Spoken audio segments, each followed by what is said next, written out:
Well, everyone can't always be happy, right? You ain't so tough with that bad boy tuck. I'ma get it how I'm living, I'ma walk the walk. Outline my lines, I rap through thought. Yo, what's poppin', people? Welcome back to Football Therapy with me, your host, Jan. I hope you're doing well. Really do hope that. Welcome to Chelsea News. Today we're discussing a lot of stuff. Cole Palmer injury scare, a scan. Rob Sanchez is staying number one. Big transfer stories being rotated all over the gaff about both Christopher and Kungu wanting to leave, maybe Enzo Fernandez. Neither of them want to ride the bench, which is, of course, what they're doing at the moment. I'll be citing articles, as you can see here, from Matt Law of the The Telegraph, the Boot Room for Kungu, and Team Talk for Enzo Fernandez. It's going to be a ruddy good video, so strap yourselves in. But first, take a moment to listen to this. Who doesn't like free beer? A big thank you to Beer 52 for sponsoring this video. Question: do you fancy some free beer over Christmas? Of course you do. To celebrate Chelsea's strong start to the season, Beer 52 are offering you an exclusive case of beers you won't find anywhere else. All you need to do is go to beer52.com/football therapy and cover the meager £4.95 postage to get 8 different unique beers delivered right to your front door. What a deal! Beer 52 are on an adventure to find the best beers across the planet, and this month they are showcasing the world's best independent breweries with an exclusive selection of beers from 8 different countries, including the likes of Germany, Belgium, and the USA. I'm gonna have a little crack on this can of Bureau Pale Ale. It looks fun. It looks delicious. Oh, look at that beautiful and magical color. What lies beyond? Let's find out. It's nice. It's good beer. Guys, if you don't like dark beer, you can choose the light beer case. And remember, you get a few tasty snacks in there as well. You can also learn about the beers and the fantastic breweries from the Ferment magazine that's also included in your case of beer. Even if, after all that, you are still not satisfied, you can cancel your subscription with Beer 52 or pause at any time. So that's beer52.com, beer, then the number 52.com/football therapy to go and claim some insanely good beers now. beer52.com/football therapy. Do yourselves a favor. I'll leave a link in the top of the description as well. Thank you, Beer52. Who doesn't like free beer, man? Thank you, Beer52. Do click the link in the description or pin a comment as well to get that free beer. Right, let's go. Alright, mate, we are going to read Matt Law's article first that was published yesterday morning, I believe, or nearly, yeah, something around that. That gives us an update on Cole Palmer's injury scan, which obviously is going to make us all feel immediately sick. A little bit more on Rob Sanchez, and indeed Benoit Badiashile, who of course has been in the news. I've reacted to certain articles saying he could go in January, so a little update on that. I'm not going to show you the whole article here, but I'm going to read through a little bit here. So this is what you're going to see, friends. Obviously, it's Chelsea hope for lucky escape. Hope for lucky escape with Cole Palmer. Yeah, that Lisandro Martinez foul was nasty. It was nasty. Cole Palmer is expected to have a scan on the injury that left him limping out of Old Trafford. If that nasty little man Martinez caused the problem of Cole Palmer, he would have blood on his hands. Ugh. Hoping we suffered a lucky escape. Chelsea head coach Enzo Fernandez was insistent United defender Lisandro Martinez should have been sent off for his late lunge on Palmer. The wild tackle from Martinez left stud marks on his left knee, and it's understood the 22-year-old limped his way out of Old Trafford with soreness that continued on his journey back to London. What an absolute knobhead. Chelsea's initial hope that Palmer's soreness would settle down and that he suffered no serious damage that would rule him out, of course, of the game against Arsenal. We've got a game against Noah midweek in the Conference League, but he's not even in the squad for that.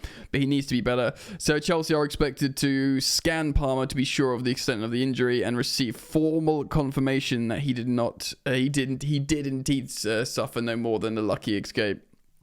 So fingers crossed, everything's crossed for Cole Palmer, guys. Alright then, Sanchez set for another chance as Chelsea number one. We will speak about in a moment, this unhappy Fernandez and Kungu, which is big stories and reports, of course, for us to react to here. But Sanchez is a big story. I've been chatting about it at length in the match review from Old Trafford. And indeed, yesterday when we were looking at the squad and speaking about this, you know my position, but apparently Sanchez, Matt Law writes this, Sanchez has faced criticism for some of his performances this season, but he has received the backing of Maresca and Chelsea, and they retain full belief in his talent. The feeling within the club is that Sanchez has all the ingredients to be one of the best goalkeepers in the Premier League. I look proper like Lord Sith here, Star Wars. I should carry on like this.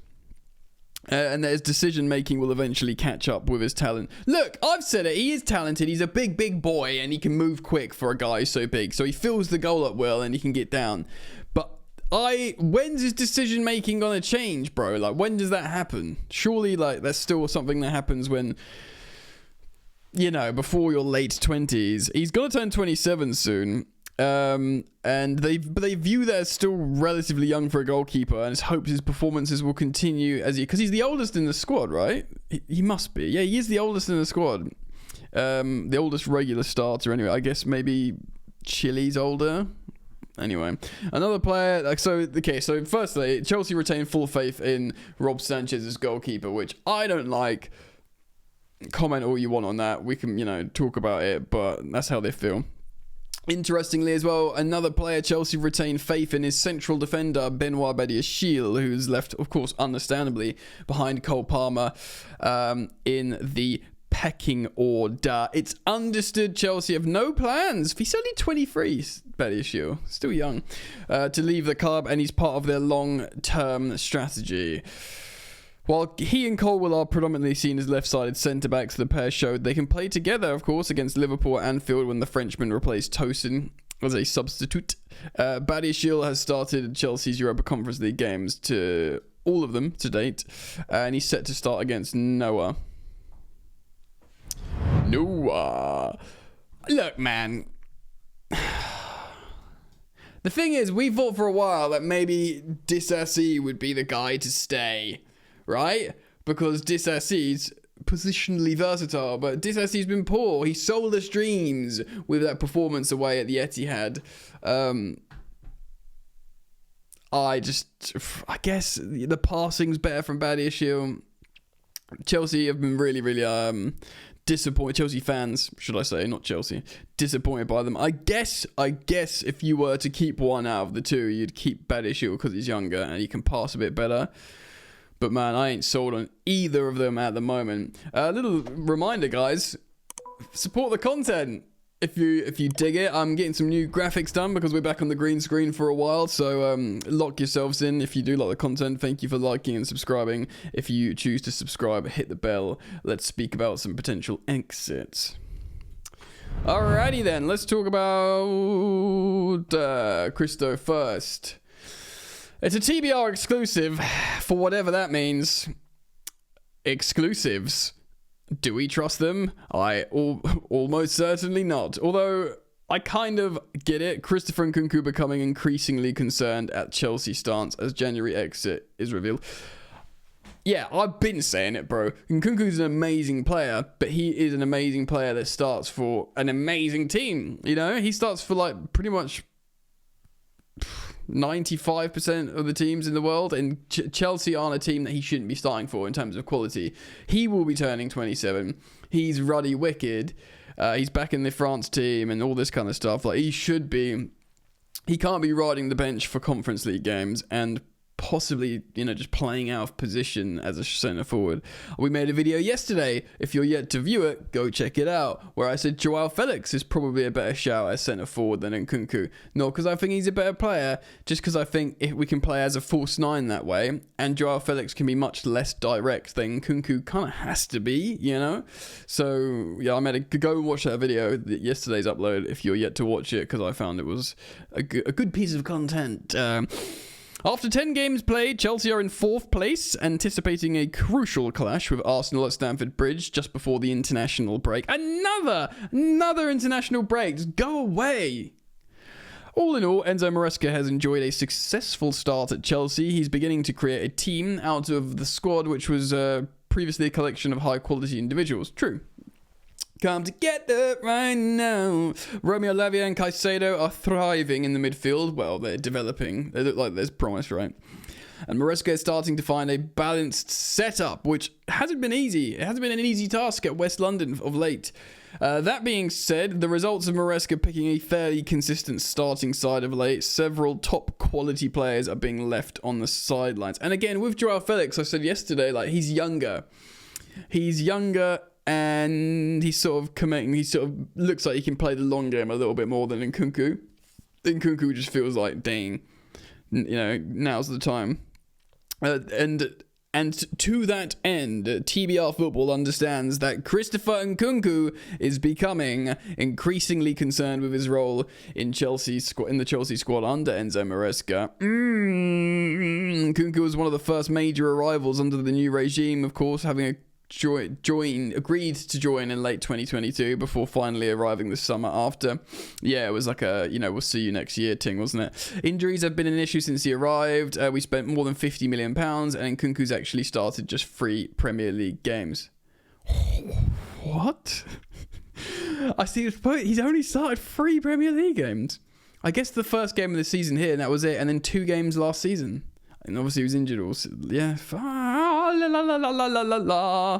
a lot. It's not a lot, is it? Since signing, Chelsea have added the likes of Palmer, Madueke, Felix, Neto, Sanchez as well, making his chances increasingly difficult. On their part, Chelsea are very happy with how the squad is shaping up and in terms of their depth. However, some, like Nkunku, and we'll speak about Fernandez in a moment, are not happy to sit on the bench long term. Kungu is more than happy to fight for his place at Chelsea and will continue to do so. The Frenchman will not... he will not push to leave in January, but come the summer, he will assess the situation. So if he's not that starter, he'll want to leave. Surely, of course he will. Like, he's a starter. He is a starter. It also goes on here to say Benoit Badiashile and Enzo Fernandez are worried about their playing time. We'll speak about Enzo Fernandez in just a moment on Team Talk. Well, these are different articles for that. But yeah, Badiashile, you should be worried about your game time, bro. Throwing in those performances in midweek games. I suppose Newcastle was difficult, but still, like, come on. All right, Crystal. Not too much more we can say that I've not already said. It's nothing to do with his quality. He is immense quality. It's a profiling thing. He is not a centre forward. He's not a left winger. The number sort of 8s that we play are reliant on more creative players that make and slow the game down a little bit at times, like Cole Palmer, etc. Nkunku's super direct. And as a super direct player, you can only really play him down the middle, but he's not going to be as effective in this system as Nico Jackson, who can hold the ball up, who can slow the game down and link play. Cloak and dagger, shadow striker isn't Christopher Nkunku, and we simply just don't play with that at the moment, and it doesn't look like we will. I have a feeling, I've said it for a while, I have a feeling that he will go, not necessarily until next summer. I didn't think he'd go in January. Anyway, I don't think I've ever said that here on the channel, but I do think it won't work out long term for Nkunku, which is a shame because he's wicked, and he's a player that I really liked. I really liked Hakim Ziyech, but it's just another one of those situations that we'll see what happens. Maybe he does just click as a centre forward under Maresca and I'm wrong, which I hope I'm wrong and that happens because he has got immense finishing quality. But for the moment, bro, doesn't look like it, does it? Right, we're going to move over now and speak about Enzo Fernandez. So I'm citing Team Talk here, my friends.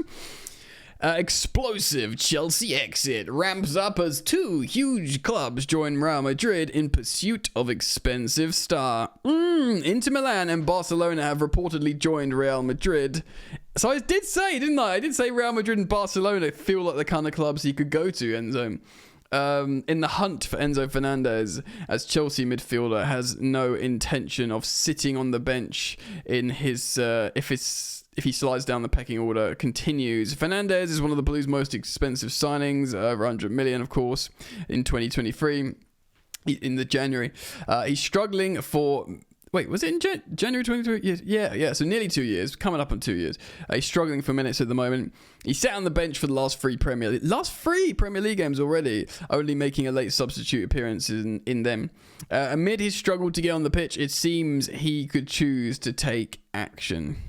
Now, caveat, this report comes from The Sun. All the articles are speaking about it and citing it, hence me referencing it. But World Cup winner, Copa America winner, big, ego, but in a good way, personality. He's not going to want to sit on the bench for Chelsea.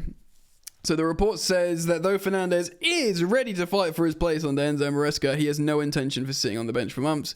If he continues to fall down the pecking order, and given his struggle for minutes, he could push him towards the door. He is on the radar of big European sides. The report states that Inter Milan, Barcelona are both monitoring Fernandez's situation. It's suggested both would be willing to make a, quote, audacious swoop for Enzo Fernandez. I just stopped recording accidentally, so I've had to pick up. So annoying that I did that. An audacious swoop for Enzo Fernandez. It would be audacious, wouldn't it? Sure, if with his future being uncertain. So Real Madrid are given competition. It was reported on the 31st of October that Real Madrid were plotting the signing of the midfielder, who was believed he could seek an exit amid a dwindling role. Of course, I reacted to the story that Aurélien Tchouameni could be in place of some of that money. So Tchouameni and money for Enzo Fernandez, that is tempting, because Tchouameni, even if he's not reaching the levels Real Madrid want, he's profiled as a much more appropriate midfielder for Chelsea in terms of where Caicedo and Lavia are playing at the moment than Fernandez. It's tempting. It comes after the Chelsea boss Maresca suggested that Fernandez's arrival fee at the club, before, of course, Maresca arrived, was immaterial, and that he preferred to play Lavia and Caicedo together as they bring the qualities into midfield. He says they are human beings. If you pay 100 million for them, that's not my problem. I think he's like, they're all the same. Do you know what I mean? You want to buy me, then you pay that money. That does not mean that every game has to be the best. At the end of the day, they are football players. They cannot always be at the top level. He's been pretty straight talking, Maresca, about this, the captaincy of Reece James, his captain performances, certainly Mudryk as well. And even like how he talks about Palmer, I like the cut of his jib. I like how he talks. At this moment, Enzo's not playing, but there is no problem with Enzo. The noise is about Enzo because the club plays so much money with him. The only reason he's not playing is because I prefer the physicality. I prioritize. Other words that mean the same thing. Lavia and Caicedo together. Not Enzo Fernandez. Tell you what, he's a man who knows what he ruddy wants, innit? Enzo Maresca, the Chelsea gaffer. And I must say, I do have to say I agree with him. I do like Enzo Fernandez. I think he's a great, in many ways, same story as in Kungu. Wonderful players, great. I know it's popular for some Chelsea fans and certainly social media online fans to be like, yeah, what's he doing, though? He can't do anything. No, he can do some stuff. And I've said it here before. He's got star, he's got, Hollywood passes. He's got grit. He's cool. He's kind of got that star quality. As a Spanish speaker, I would see him sort of becoming a Galactico straight away. For if he goes to Real Madrid or indeed Barcelona, gets into nails his colours to the mast fully, plays a Clasico, gets into a fight with the rival, Clasico players, and they'll love him. Do you know what I mean? He'll get a few assists. He'll show some great long passing, and he'll probably be great. Do you know what I mean? Mates with Messi. Maybe he would go to Barca, or even Inter Milan. He'd probably do well there as well. And I don't know if he's up for learning Italian. I don't know how much he is up for learning English, to be honest, mate. But huge story. Let me know what you think, guys. Where's this going? Leave your thoughts down in the comment section below. Thank you for liking and subscribing. Do check out Beer 52 if you want a free case of beer. Click the link, and I'll see you back here soon. Mwah! Peace.